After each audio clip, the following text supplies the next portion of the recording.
Pouvoir de police et liberté fondamentale, dissertation de droit administratif. Les pouvoirs de police sont définis par la doctrine comme l'ensemble des opérations conduites par les autorités administratives dans l'exercice de leur mission de service public. Généralement, les pouvoirs de police sont restrictifs de liberté fondamentale. Or, l'article 16 de la Déclaration universelle des droits de l'homme et des citoyens énonce que toute société dans laquelle la garantie des droits n'est pas assurée, ni la séparation des pouvoirs déterminée, n'a point de constitution. Or, l'exercice des prérogatives de police affecte généralement les libertés fondamentales dans la pratique des pouvoirs de police.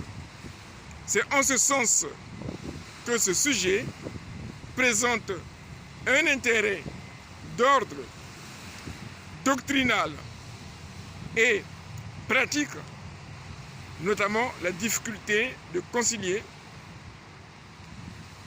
les pouvoirs de police avec les libertés fondamentales telles que le droit de baignade, comme c'est le cas en l'espèce. Dès lors, la question qui peut se poser est de savoir, peut-on reconnaître une conciliation entre les pouvoirs de police et les libertés fondamentales? Cette question, comme problématique, peut être traitée en deux parties, avec un plan apparent. Plan 1, la conciliation des prérogatives de police avec les libertés fondamentales, et dans la seconde partie, une conciliation des prérogatives avec les libertés fondamentales limitées. Donc, dans la première partie, on montre que les pouvoirs de police sont conciliables avec les libertés fondamentales, et dans la seconde partie, nous montrons que la conciliation des pouvoirs de police avec les libertés fondamentales sont limitées. Dans la première partie, nous allons montrer que les pouvoirs de police peuvent être exercés par le gouvernement, représenté par ses ministres ou par le préfet, dans le cadre de la déconcentration, mais également par les élus locaux, dans le cadre de la décentralisation.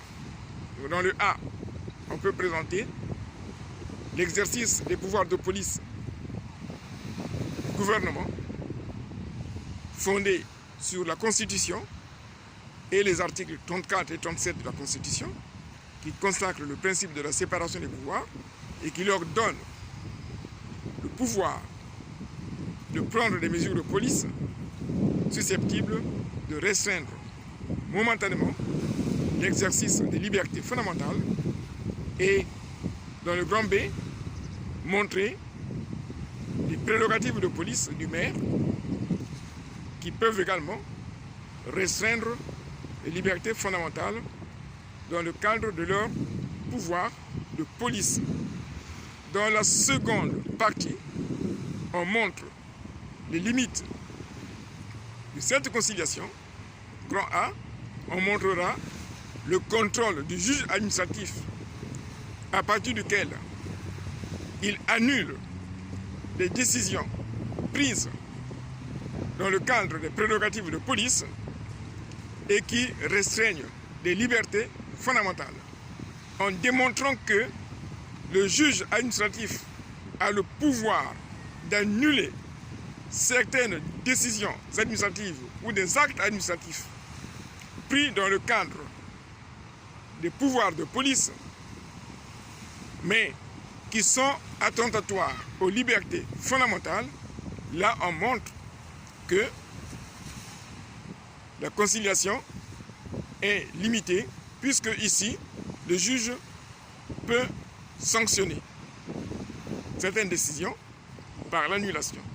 Dans la seconde partie, toujours en montrant la limite, on présentera le cas où les pouvoirs de police restreignent réellement les libertés fondamentales, mais pour un impératif d'intérêt général ou une nécessité d'ordre public, la décision attentatoire aux libertés fondamentales fondée, prise plutôt dans le cadre des pouvoirs de police, doit être maintenue. Là également, on montre que on a d'un côté les pouvoirs de police, on a de l'autre côté les libertés fondamentales fondées sur la Constitution, mais qui vont momentanément souffrir de restrictions pour des raisons d'intérêt général ou des nécessités d'ordre public. Voilà comment on peut traiter ce sujet. Et lorsque vous le traitez, n'oubliez pas de vous référer aux arrêts qui sont dans la plaquette de TD et en suivant également l'articulation du cours du professeur. On ne peut pas avoir la moyenne